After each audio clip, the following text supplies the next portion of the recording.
I have no desire, Don, to be number 2 or number 3, and obviously nothing worse than that either. And so like trying to understand, like walk me through a time in your life where you like ran through a brick wall, trying to do whatever is required, the perseverance, the grit, the desire to win. Welcome to a special remastered edition of the Corporate Competitor Podcast presented by Forbes Books. We're bringing back one of our most popular episodes, this time in a brand new way. Originally released as audio only, this conversation is now available on video for the very first time, giving you a fresh perspective on one of our greatest interviews. This is part of a new series we're calling the Corporate Competitor Classics, where we revisit powerful, timeless leadership lessons from the archives and bring them to life on screen. If you've heard it before, I promise it hits differently when you see the story unfold. And if you're seeing it for the first time, you're in for something special. With me for today's episode is Johnny Ayers, founder and CEO of Socure, the world's most valuable identity verification company. Since founding the company in 2012, Johnny has drawn on lessons from his days as a two-sport athlete at Boston College to guide his leadership. And under his direction, Socure earned a spot on Inc.'s Best Places to Work list. He was named EY Entrepreneur of the Year in 2022 and was recognized by Goldman Sachs as one of their most exceptional entrepreneurs. So I'm very excited to learn from him today.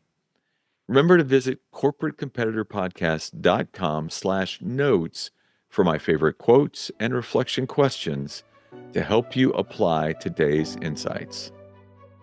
Johnny, thanks for joining us. Thanks so much, Don. You know, there's so many angles I'm looking forward to tackling with you today, literally. But growing up, you grew up near D.C. in the Virginia area. You played varsity sports, football, basketball, baseball, soccer, tennis. In fact, I thought you had 12 letters in high school, right? 12 varsity letters in high school?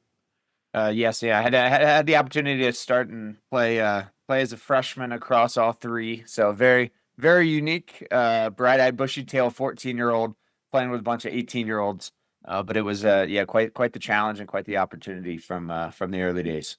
But it says so much. But and then you went on to Boston College, where you balanced both football and baseball there. And I wanted to open because I think this is such an important question. There's so many parents out there today who are hearing from coaches, no, limit your son or daughter, give us their full attention for a year in this sport because that's what's going to make them best in class. They'll get a chance to advance, but only if they focus. You were all over the place. Talk to me. What being so involved in all these sports did for you. So I think from the life perspective, it provides balance, it provides discipline, it provides time management. I think I learned from a very young age to be very structured, very organized, and really, really focused. I think from a sports perspective, I think the dynamic nature of multiple sports allows you body control. It allows you to jump between, catching a football pass is very similar to going up, on a layup in basketball and getting hit in the paint. I think moving between, really high velocity fastballs, allows a football game or a basketball game to actually like slow down for you. And so, and I think, look, I think there's incredible athletes. I played with Buster Posey, up through at FSU. Another Tallahassee guy up. He was our catcher on our Cape League baseball team. Deep, unbelievable, spectacular baseball player. But I think for me, moving in and out of baseball and into football and to basketball actually provided like a break for me. It provided a reprieve. And so, I think there's both unbelievable life lessons, but also kind of like physical, traits that you're able to pick up by jumping between these different things. And look, I didn't know anything other than it. And, up until the age of 23, I had never had a season off. So you Wow. actually learn, 7 days a week. You have something that you're working towards. You have something that you're planning around. And so I guess, yeah, in some ways I didn't know any better because it started at the age of 3. Given the drive and intensity from my parents as well. Now, flip side of that, though, do you regret that if you had not if you had thrown yourself into one of these sports, if you had just said, yes, I'm going to go to every camp and I'm going to spend all my time and that you might have I mean, it's hard to talk to a guy that's running a company that's so impressive as yours, but and ask that question, but you could have maybe taken a sporting uh, um, uh, venture into a next level. Do you have any sense of regret? Because that's what the parents are thinking about trade-off. Oh, I want to give them the best chance to be best. Yeah, we've been incredibly lucky, I guess, and fortunate with the success of Socure. So I think, on one lens, the economic outcome that parents hope, with financial stability of their kids. I think, yeah, obviously fortunate building, the most valuable identity verification and fraud prediction company in the world. So I think on that side, and certainly no regrets. It's been an amazing ride here the last 12 years, building and developing and obviously creating a lot of success for a lot of people at Socure. Um, Look, I think going back to high school, I remember I sat down with probably 2/3 of Major League Baseball scouts and heads of recruiting as we were going into the draft. All district player of the year, all region player of the year, first team all met. Justin Upton beat me out for state player of the year. Not I bad. broke, yeah, exactly. I broke every record at our high school. Where we'd been top 25 in the country. And the challenge is that not enough of the scouts, the other scouts, not the regional scouts, had seen me in, the perfect game or in any of these summer programs. Right. And so they're Because you were like, off playing other sports. well, because I had football. I Right. played Yeah. football and summer basketball. I wasn't traveling around with my AU baseball team. And so the challenge was that there just actually wasn't enough time for enough scouts to say, "Hey, we're going to take you, in the second round or third round." And so, most of the scouts had said, "We think you're like a third or fourth round guy, but to commit those types of dollars, we just haven't had enough scouts see you." And so, like, yeah, I mean that's like a very tangible piece of feedback that would, speak to a parent and say, "Hey, your kid should play one sport."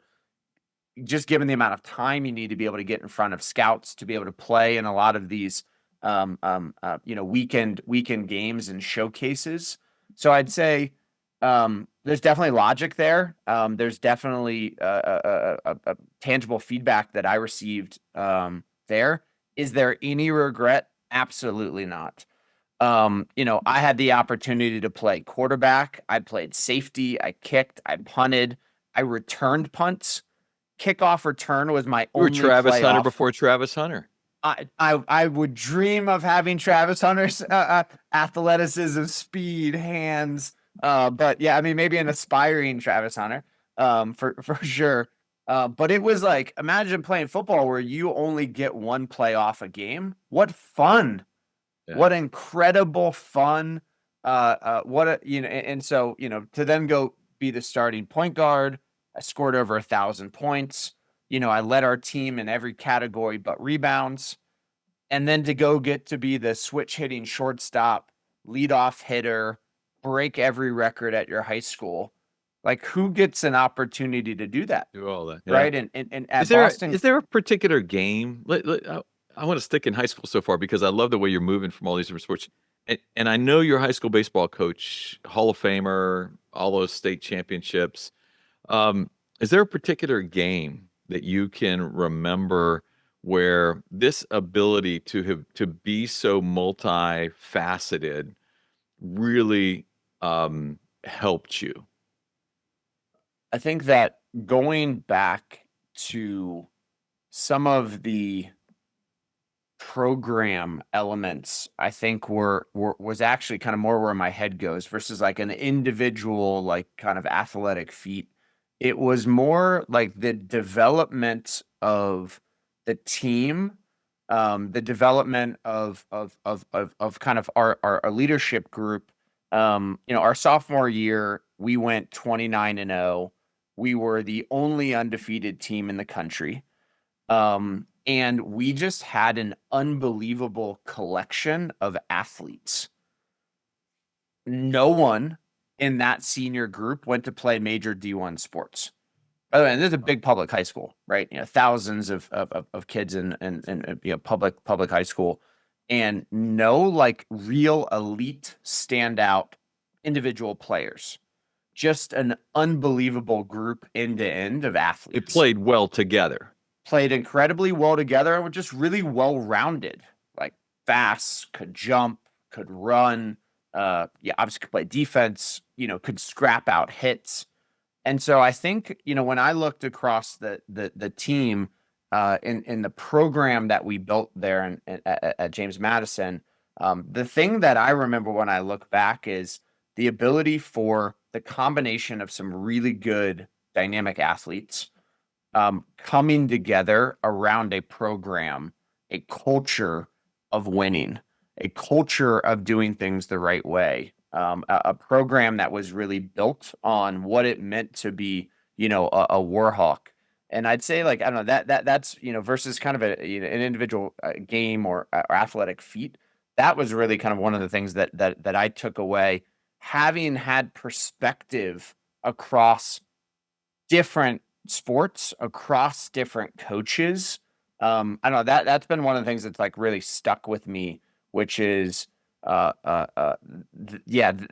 kind of learning of what an unbelievable world-class team looks like, what an unbelievable So culture program looks like. when you take what you learned there, and I know I'm jumping ahead a little bit, but I want to get in because I'm excited to talk to you in a little bit about Socure. But how did that help you build the team you've built at Socure? What are you doing differently maybe than you thought you might have done as you start looking at the team you're building there? So I think one of the things that we looked at in that program development that I think has really stuck with me over time is like the importance of fit. I know in your great teams book, one of the examples you gave in the opener, was looking around kind of Coach K at Duke, and the importance of like fit and getting a Duke guy. But what that really, I think, kind of means in manifesting and building out a team is, uh, it's not about kind of Coach K. It's not about, Johnny as the CEO, setting this, well, we set the initial direction, it then becomes the team to kind of follow it through. And so They one of have the to own it. things that they have to own it. And, I think that that program, that team, that really is over 20 years ago, was led by the seniors. The seniors set the culture, the seniors set the direction. They were more the leaders than the coaches were in many regards. And I'd say, like, as we've thought about building Socure, as we've thought about building our leadership team, as we thought about developing leaders, trying to bring this type of ethos in, where really testing for fit, really testing for cultural integration has been one. And then I think two is trying to get the leaders to embody that, trying to get the leaders to be the driver of that kind of cultural ethos has been a huge thing that I've taken away over many, many years. So one of the things we love doing on this podcast, we've got a really loyal listenership following who are looking for tips, right? They're looking to learn from you. You just said a phrase, testing for fit. What that's really powerful because that's a difficult thing to do, and but you have to know, because one of the challenges to test for anything is you have to know what you stand for before you can test for it, right? How do you test for fit at Socure? And I know I'm looking forward to getting back into sports in a second, but right now we're on a rabbit hole, and I'm fascinated by what you're saying. No, it's amazing. I actually, wrote down a number of like core principles that I have. Things that every single person I think at Socure should possess. Um, Things like uh, uh, intellectual curiosity and like a never-ending thirst for new knowledge. And so we created a principle around never stop learning. So one Hmm. of the things I ask, right, is, "Hey, Don, teach me something new you've learned recently. I love that. Don, what books are you reading? Don, what podcasts can you recommend for me?" Right. And you very often, you and I had this conversation. I could run through, I've recently been reading Hit Refresh from Satya Nadella, right? Thinking about the, Renaissance moment, moving from kind of Steve Ballmer into the Satya moment. I've read Great Teams now, by the way, 3 times. And so like this desire to like learn is something that again, you can kind of teach through some of those interview questions. The competition, so like compete to win. Um, I have no desire, Don, to be number 2 or number 3, and obviously nothing worse than that either.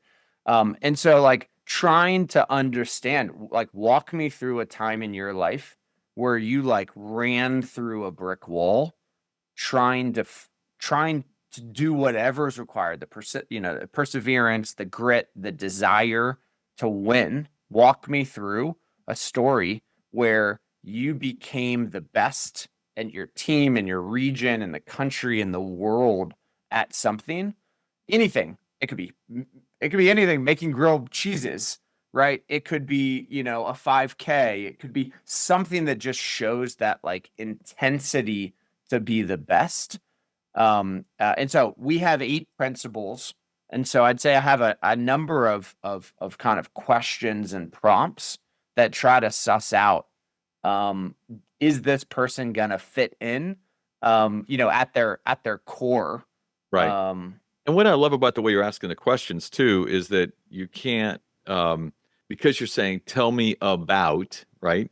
So there's a specific nature in the answer to the question that's going to be required. They can't just, well, I love to read, right? You know what I mean? Like, tell me about a book you recently read that made a difference for you. I love the way that you did that because too often the questions that I think get asked as people are saying they're looking for fit are far too generic. They don't get a chance to truly uh, test the real skill set or the real answer being offered by the potential. Absolutely. And then I think digging a couple of layers deeper, right? I think, I see the Walter Payton jersey. There's this unbelievable, Walter Payton story. Saying he's not the biggest, he's not the strongest, he's not the fastest, but he's the best. And it's like a thing that growing up, you're like, man, the biggest, the fastest, the strongest, if he's Are none of always those things, how is he not the best? And his answer was, it's because I want it more than anyone else. Every day, every morning, every run, every sprint, every workout, I want it more than anyone else does. How do you see that in your leadership today? How do you see that? How do others, your team, see in you that you want it more than anyone else? How do you do that without also overwhelming them? I can imagine sometimes that if if a leader is so in it like that that there are times some people might feel covered up. Tough balance, Don. It is a really tough balance because, look, I think if you're, the 12-person, US Olympic team representing, America's, best 12 NBA players in the world, you have different motivations. You have, it's 12 of you, right? I mean, we're close to a 500-person organization. You have, different motivations at different levels of the organization. And so I'd say like trying to accordion or flex that intensity and drive, I think it's different of where you're engaging in the organization. I think, I think look with the leadership team has to all be on the same pace. They have to have this drive, this intensity. It can't just be the top of the house. That it has to radiate and permeate throughout your leadership team. I think if you went and interviewed my team, they would say uh, that I'm intense, that I'm very competitive, that I'm like relentlessly focused on driving high standards and the outcomes that we desire, which are totally outsized, right? I speak a lot about with our leadership team, like, hey Don, are we in agreement that we want to be a top 10% performing company in the world? Are we in agreement? Because we're not in agreement there. Okay, let's have a conversation about it. Maybe we want to be a top quartile company. And like that's what the leadership team's in agreement on. But if we're in agreement, which we are, that we want to be a top 10% performing company, Are right? those behaviors in Are alignment? we willing to do the things, Right. right, that are going to be required to be a top 10% company? This is something, that I think Nick Saban talked about in one of his interviews, which is like, most people are born to be average, Hmm. right? Obviously, you have below average, you have not good, but then you have excellent, and then you have elite. And he's like, a lot of people, can be excellent with God given talent, but very few, very, very few have the talent and the willingness to truly do the things to make the sacrifices that are required to be elite. And hopefully, I've built a leadership team that we're all in agreement on this, and are working to drive this level of focus, this level of competitiveness, this level of a desire to win throughout the organization. Research shows that 80% of us believe we have a book within us, but the number of people who follow through and do the work to create that book is far, far less. The reason is that the process can seem so overwhelming. And that is why I have partnered with Forbes Books to make the process easier for those of you who listen to this podcast and believe you have a story in you. So if you're ready to turn your leadership experience into your legacy, start your journey with us today at Forbes Books. Visit forbesbooks.com/Don to get started. That's awesome. So we talked earlier about your high school baseball coach and his enormous success. Was there a leadership moment you saw, high school, college, any of these amazing sporting events you've been part of, a leadership moment you saw from a coach that you still continue to hold on to, that maybe in some way the way they led or taught you has helped you lead or teach your team? One of the things that comes out is, we touched on this briefly earlier, but the, freshman year, you're 14 years old, you're playing with a bunch of seniors, and they're trying to figure out if you're going to be a good fit for the organization or not. And I was a bit of a punk, a bit of a troubled youth at the age of 14. I, thought I was hot stuff and could, do my own thing. And our head coach really put the junior and senior leaders on me to figure out, like, is Johnny going to get with the program or not? And there was kind of this moment of like kind of separation of empowering his leadership group to figure out if this, tons of potential, great athlete was going to end up being the right cultural fit for the organization or not. Mm. And I saw this through college. Unbelievable athletes, right? We had 17, 18 guys that went and played in the NFL. And you kind of saw this like weeding of like the great athletes, but that weren't the right fit for the program. They weren't buying into what we were trying to achieve as an organization. And I saw, I had that kind of core memory, if you will, from that interaction that I had, and certainly subsequent conversations talking about these moments. Um, that How did those juniors and seniors, how did they work to determine whether or not you could be the one, you could come, your talent obviously was standing out. They wouldn't have invited you to be on varsity.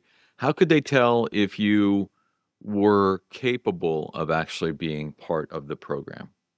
Yeah, so I think one of the things that uh, I kind of took away upon reflection, 20 years later, was trying to find where people's, edge is. And so in workouts, in runs, in batting practice, they just started kind of pushing me, challenging me. And I'm very competitive. And so they were finding these like angles to get me to be self-motivated. And, in some ways I was kind of like rejecting some of the cultural norms, but like what I wasn't rejecting is like the individual drive and competitiveness, the want to be the first, the want to be the best. And they did, this kind of, I wouldn't call it tricking, but like they would kind of reframe the problem. So, that was one of the things that I saw with that leadership group was, they started to create competition out of like, 100-yard sprints.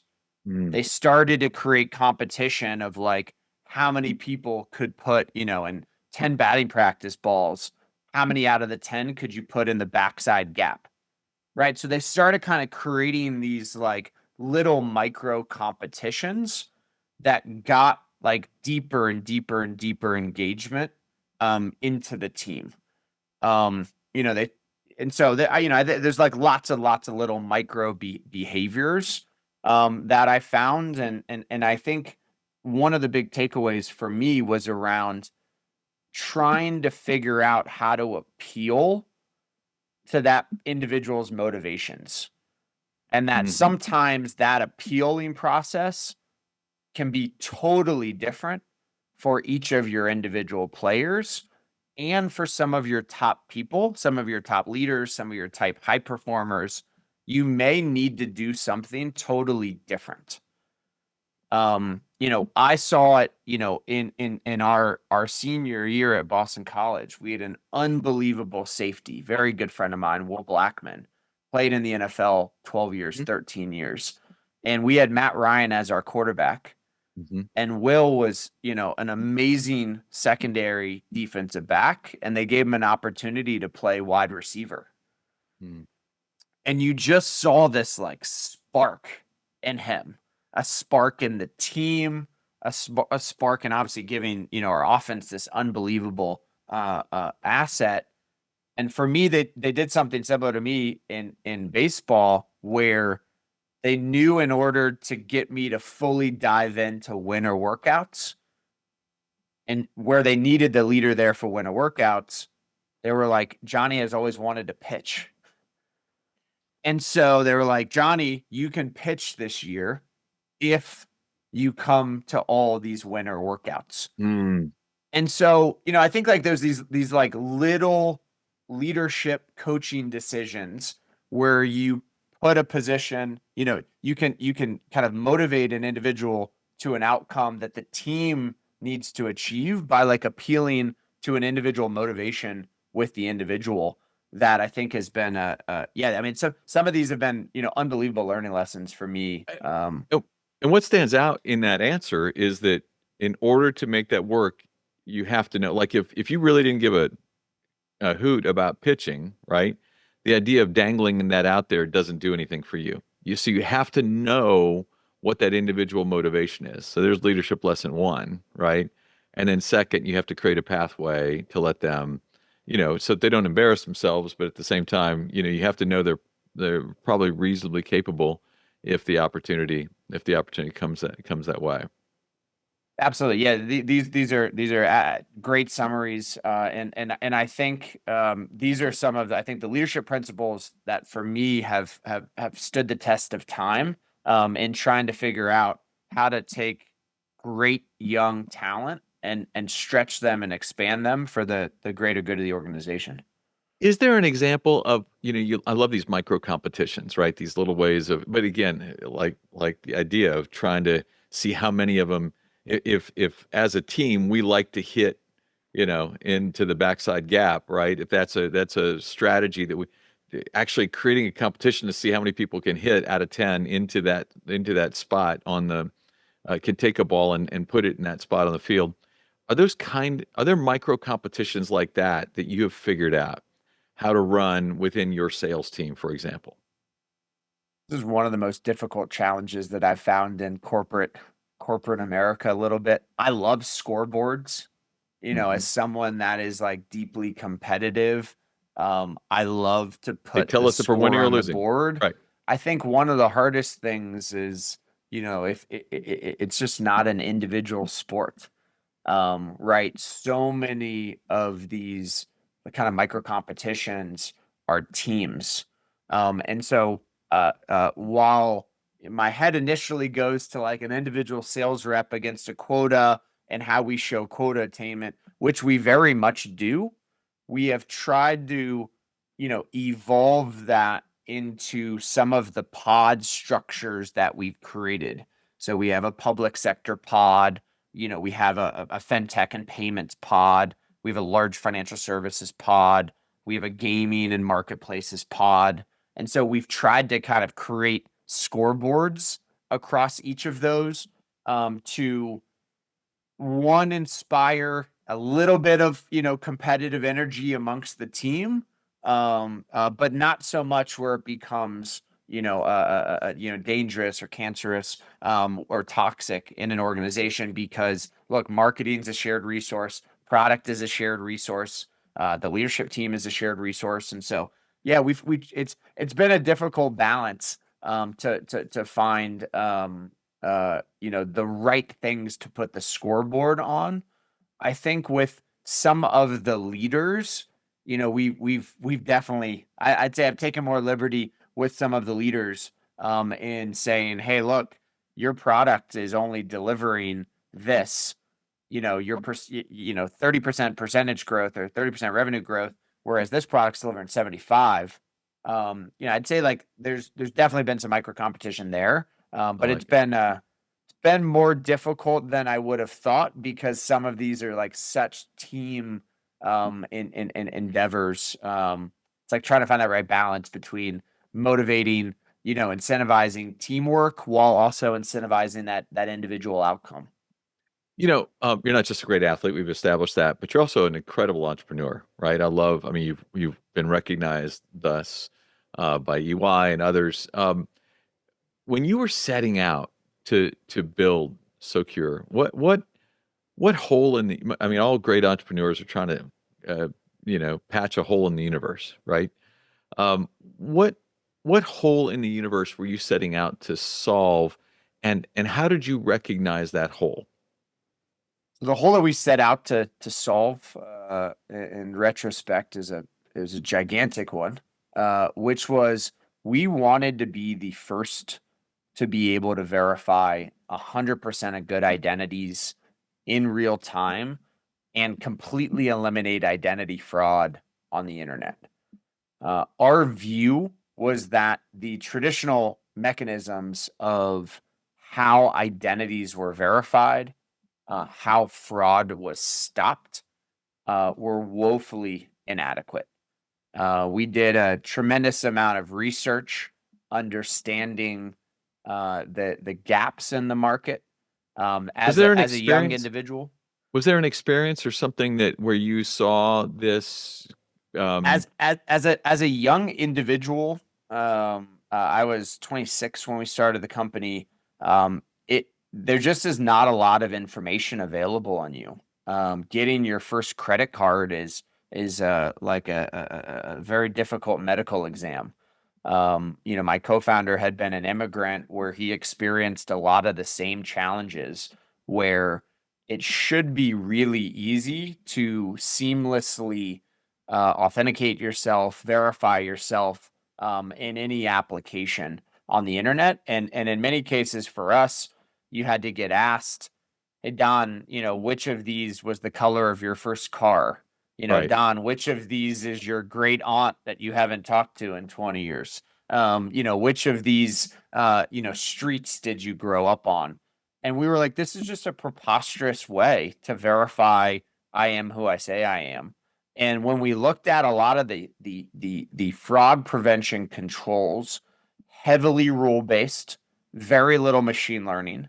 And both of us, I'd studied finance at BC. I did a master's in finance as well. So two-sport athlete and was a double eagle. And so more inclined around numbers and math and statistics and probabilities. And so, we had an early thesis that we could create the future of how identities are verified on the internet, utilizing machine learning, utilizing some of these new graph-based analytics techniques. And we also had a hunch that the physical world was going digital, and that as digital grew, the need to verify Don is who he says he is across web and mobile properties. We believe that the internet, the growth opportunity was going to be much larger than people anticipated as the move from the physical to the digital world required identities to be verified in a much larger scale than many folks believed. And so, our thesis was we could verify new to country, hard to verify younger individuals with a different approach A that higher level of combined certainty. tradition. Yeah, that kind of combined this traditional offline data view, which is really how folks had verified identities historically, with digital breadcrumbs, your device data, email data, phone data, your digital footprint. And if we could combine that with machine learning, we could both verify the greatest number of good identities while I think doing this really societally important thing, which is keeping bad actors from laundering money, stealing money, committing scams. And so it was both an intellectual problem that we thought was tremendously large and much larger than people were even thinking, and was a thing that we thought was societally really important, which is Love it. keeping bad actors off of these platforms, keeping these bad actors from stealing the identities and really stealing money from a lot of good consumers. Wow, I love it. I want to ask you real quick though, because in this world of cybersecurity that you're taking such a heavy spot in, one of the challenges is that there's a lot of delayed gratification in that, right? It's almost like being a good offensive lineman. Nobody knows who you are until there's a problem, right? And you're actually solving a lot of problems before people ever even know that they are problems. Um, how do you understand the discipline of actually having to do a lot of work before you ever get a chance to show how good you are at doing it? What advice would you give to other leaders, to other business people who are working in industries where maybe the world doesn't fully get a chance to see? They're not household names because you don't get a chance to see all the good things that they're doing. I love that you used offensive linemen as the folks that don't get credit or too much love when special teams is the This, one where they say, it's never good when you know the punter's name. It means the this, offense is not doing very well. They're punting a lot. Um, that's true. I think, we have been really focused in large enterprise. We are very much in the large enterprise B2B space where we are not doing 25, 50K deals. We are regularly signing multi-million dollar, tens of millions of dollar deals annually. And so those are not deals that are done in weeks or months. Those are deals that are counted in years. And I think that type of patience that type of multi-year relationship development, multi-year strategy, multi-year planning, where in many cases we're just seeing now the seeds that we planted 6, 7, 8 years ago. And I think in today's generation of TikTok and LinkedIn and Facebook and Instagram and this like immediate need for short dopamine hits, um, um, yeah, we're just the opposite of that. It's you want to go sign in, you want to go sell into and partner with a federal agency. It's not a fast purchase. You want to go work with a top 5 or top 10 bank. You better be prepared for a long 3-4 year slog before you see any outcome. And I think, many folks in today's society are just like not geared. They're not oriented that way. They want like immediate short-term response. And yeah, so my lesson would be, have patience, have a plan, have a midterm and long-term plan and things that you're working towards. We talk a lot about almost having a portfolio theory of like, you know, kind of near-term goals, midterm goals, long-term goals.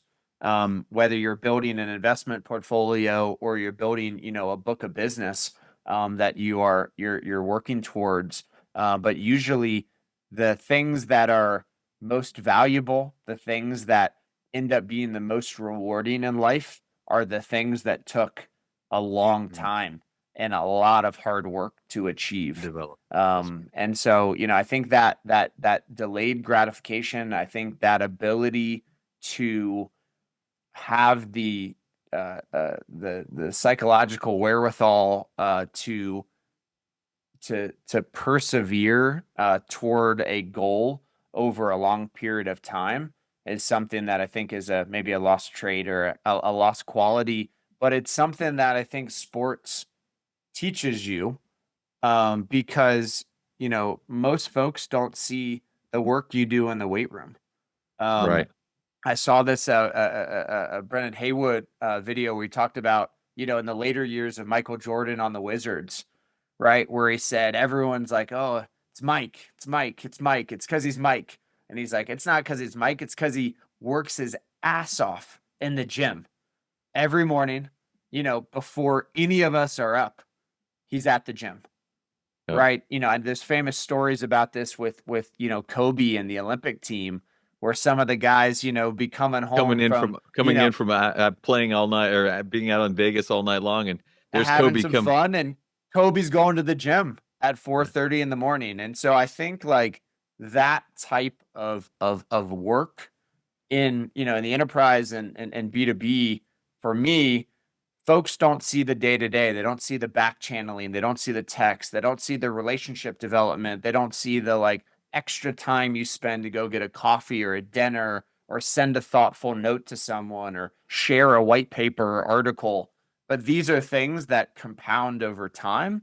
And, to me, all build up to, what obviously, 12 years later, we've built a pretty good sized business here. Pretty impressive. So we don't get a chance. You mentioned special teams. We don't get a chance to talk about Ball State very often on this podcast, my alma mater. But you told me a story about your very first snap in college football was against the legendary Ball State Cardinals. So I got to hear it. So there's a Drake song. They say, started from the bottom, now we're here. And that was my first snap at Ball State. So, having obviously come from a time where, played quarterback, played safety, kicked, punted, returned punts, to go into punting in college was a psychological shift where you're not in the flow of the game. Like you maybe are going to punt, 3, 4, 5 times, maybe 6, 7 in a busy game. And so I roll out on my very first snap at Ball State. And literally my very first snap as a punter in college as a freshman, very first game. And I'm looking up at the kick receiver. ball gets snapped. The moment I look down, ball hits me square between the letters. It was a perfect snap. I'm in our own end zone. So ball hits, go to pick up a fumble, absolutely demolished. At the 3 yard line, our 3 yard line. Worst case scenario, come to the sideline. Tom O'Brien, Coach OB, kind of pops me on the helmet with his whistle. And he says, Junior, because they always call me Junior. He said, Junior, can't get any worse than that. There And you go. that was my foray. That was my entry, at Ball State, and that was my entry to College college football. football. I assure you, I did not drop another snap for the remainder of my college career. It was it was a humbling moment. I'm sure for many Boston College fans, a terrifying moment. But yeah, that was fun to make that Mac connection. As that was a And unique entry to college sports. to quote our good friend Drake, and look where you are now. Yes, no, very, very, very fortunate, and look, I think that response from OB, I took it as encouraging. I took Right. it as, hey, don't worry about it. It's only up from here. Look forward. We're moving forward, and don't do that again. But what a good leadership lesson, because he didn't assume bad intent. He didn't say, "What an idiot! Why did you drop the what?" You didn't want to drop the snap. It just happened. So by him handling it as he did, it set a standard for you. It set a table for you to go out and become great. I love it. Johnny, I've enjoyed every second of the conversation. There's so many places that I wanted to go, didn't get a chance to cover everything because your content is so good. I appreciate today you taking time to be a corporate competitor with us. Don, thank you so much. This is amazing. I love the podcast. I love the books. I love the work you're doing, and I hope to learn something from you beyond the reading. I'm excited for all the new storytelling content. So yeah, I'm a humble fan, and keep doing what you're doing. It's great work. So thanks so much for having me, Don. I have to tell you, that was one impressive human being. Like, that was so much fun. Johnny Ayers was what I learned so much. But I have to tell you, two things as I was studying him and prepping for today that really stood out about his company is that they're on the best places to work list, right? That this year they made their first appearance on that list, but they're also among the Inc. 5000 fastest growing companies list. As we know, it's hard sometimes to be rapidly growing and be highly recognized for your culture and for all that it takes to be a great place to work. The fact that he could do both really says a lot about the team and the people that Johnny Ayers has chosen to surround himself with. I'm going to give you four incredible takeaways, four things that I got, or pieces of his story that stood out to me. Number one was when he talked about recruiting for the right fit, right?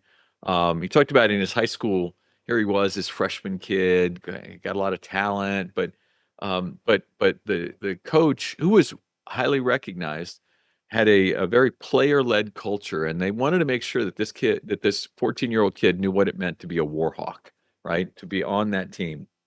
And in that, they they were testing him. They were creating micro challenges, ways to test him, to push him, but to push him into being a member of the, not just a competitor, but a member of the culture, the team's culture. And now at Socure, he has built his 8 core principles, and as he's recruiting, as they are recruiting, they're testing against those principles, right? They're recruiting for fit.